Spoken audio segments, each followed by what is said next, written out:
This little dog was carrying half a severed human finger through the streets of the city, found a police car. Oh, awesome little fella. He looks like he's trying to tell us something. The puppy leads the police car to a remote residence. When the police crashed through the door, they saw an unbelievable sight. Jesus. There were dozens of dogs in cages, and a boy in rags. He was the owner of the severed finger, and the shooters were his father and brother. It turns out this is an extremely twisted family. The father is violent by nature and fights dogs for a living. In order to make the dogs more ferocious during the fights, he would deliberately starve them to provoke them. The oldest son was just like him, but the youngest was different, because all the love and tenderness he knew came from the dogs, so he always fed them secretly. And every time he did, he got a beating from his father. Defeat the dogs! How often? Once he was caught again by his brother while feeding the dogs. The elder brother turned his head and complained to his father at the dinner table full of malice. No, that's a lie.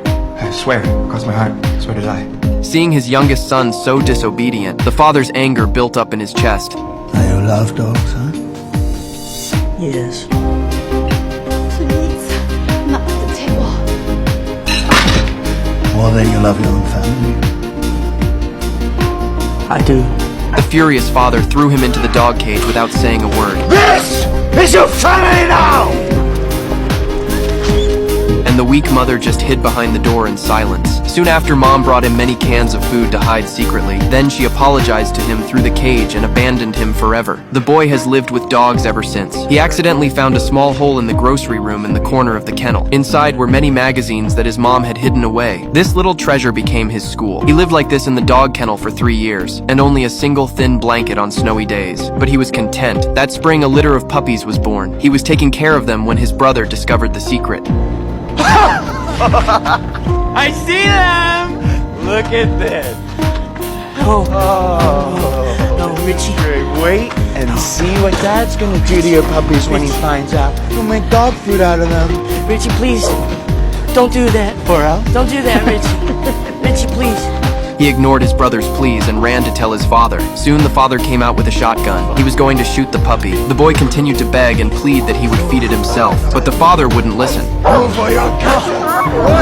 The boy's pleas turned to anger. He barked like a dog at these two so-called family members. The bullet broke one of his fingers. It bounced off the wall and into his spine. The father then realized he had gotten into trouble in his rage. He wanted to go into the dog's cage to check it out, but was dissuaded by his brother. He told his father to go back inside and he would take care of it. But when he was confronted by his brother, who had fallen to the ground, he angrily rebuked him for acting like an animal. He threw his brother a handkerchief and prayed and left. The dogs were left whimpering anxiously. The boy silently dressed the wound, put the broken finger into a plastic bag. Then with difficulty he crawled to the corner and took out a magazine, pointed to the police car on it, and said to one of the puppies, You see this?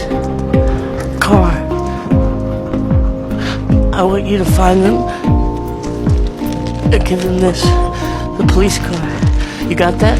The car in the back. And so the opening scene happened. The boy was freed but could never walk again. The bullet was stuck in the spine in a position too dangerous for doctors to remove. The brutal father and brother went to prison. He is sent to an orphanage and forced to be separated from the dogs that depend on him. His tragic childhood left him with no faith in mankind. He was put in a dog cage by his father just for feeding the dog a mouthful of food. Then he broke one of his fingers with a gun. But it was this broken finger that allowed the dog to attract the attention of the police and free him from the cage. Afterwards, his father committed suicide. His brother, who was an accomplice, went to jail, and Doug, who had been injured in the spine, was left with a permanent disability. Years later, his brother was released from prison. Just after leaving prison, he was targeted by a dog. The dog followed him all the way, and even called out to his partner. This also aroused the brother's alarm. In a panic, he fled into an alley, but he didn't realize it was a dead end. He didn't even have time to call for help before he was torn to pieces. Although the dogs avenged Doug's death, but Doug could no longer return to his normal life. The orphanage was just a bigger prison for him, and without the company of the dogs, he only felt more alone. Until Thelma came along and shone a light into Doug's dark world.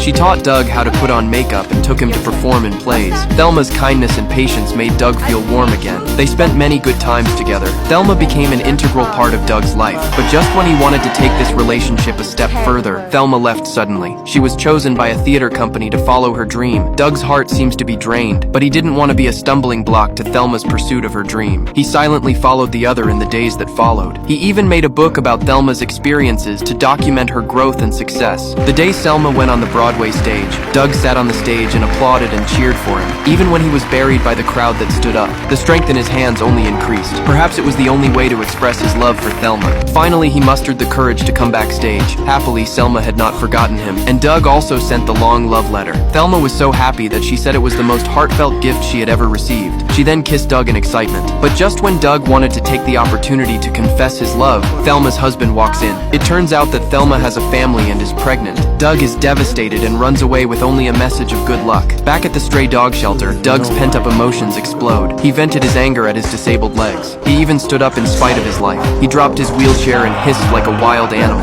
The dogs seemed to sense his helplessness. They broke free of their cage and came close to Doug to try to comfort this wounded soul. At this moment, Doug felt something in his heart. These dogs were the ones who really cared about him. Doug then took the children to live in an abandoned factory. He reads his favorite Shakespeare to the dogs, but there was no more Romeo and Juliet in the book. With the loss of government subsidies, Doug was left to support the family on his own. He began to look for work, but because of his health, he was always in the wrong place, until he came to a theater and saw the drag actors there. This brought back memories of the time he spent with Thelma. A surge of inexplicable courage came over him. He stood straight up in the middle of his boss's skepticism and bought himself a song. And so Doug stepped onto the stage for the first time in women's clothing. Under the bright lights, he found his new self. The pain and loss that had plagued him faded away as the audience applauded. By the end of the song, he was already exhausted. Fortunately, a colleague pulled back the curtain and helped him, although Doug managed to find a job. But the weekly performance fees were still not enough to cover his expenses. He knew he had to find another way, until the day he realized that his dog could understand him. The man suddenly realizes that his adopted dog understands him. Be a darling and fetch me some sugar.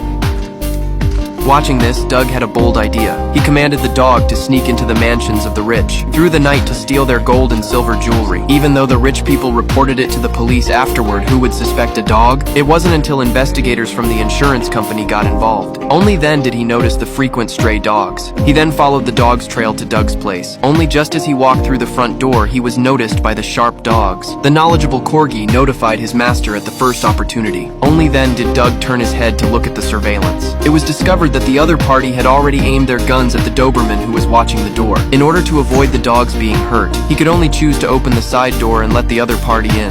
Kids, get ready. We have company. When the mustache guy saw that Doug was alone, he instantly became excited. He used his gun to force Doug to ask about the whereabouts of the jewelry. Hearing this, Doug understood that the other party was trying to take the jewelry alone. But because of the gun in the hands of the other side, he could only tell the other side of the safe password. 70, 80, 70. 78, what is that? What are these numbers? It's my vital statistics and the combination to the safe over there in the closet. The mustache guy was ecstatic to get the jewelry. He even agreed to Doug's request for dinner. But the next moment he knew he was wrong, because he found two Irish wolfhounds were staring at him with interest. As Doug gently tapped the spoon, a German shepherd rushed up. The mustache guy never thought he'd be the main course of the meal. Doug's battle with the dogs was a hit, and his fame was soon followed by a boy. Unlike Mustache, he's come to Doug for help. He says that a gang has recently appeared in the area, and has been oppressing the people under the guise of protection money. He hoped that Doug could help. Tell Martha I'll see what I can do. The next day, dressed as a black widow, Doug came to the gang's territory. When he saw the leader of the gang walk into a bar, he turned his head and gave orders to the dogs. A Jack Russell ran into the bar with a cell phone in his mouth. At the same time, Doug removed the cell phone from his bag. The phone rang just as the dog leapt onto the table and dropped the phone in front of the boss. The black boss was puzzled and picked up the phone. While talking to the other side, Doug once again gave orders to the German shepherd. First of all, for your own good health, I want you to sit still. Could be very dangerous for your future, assuming you're thinking of starting a family one day. Ah!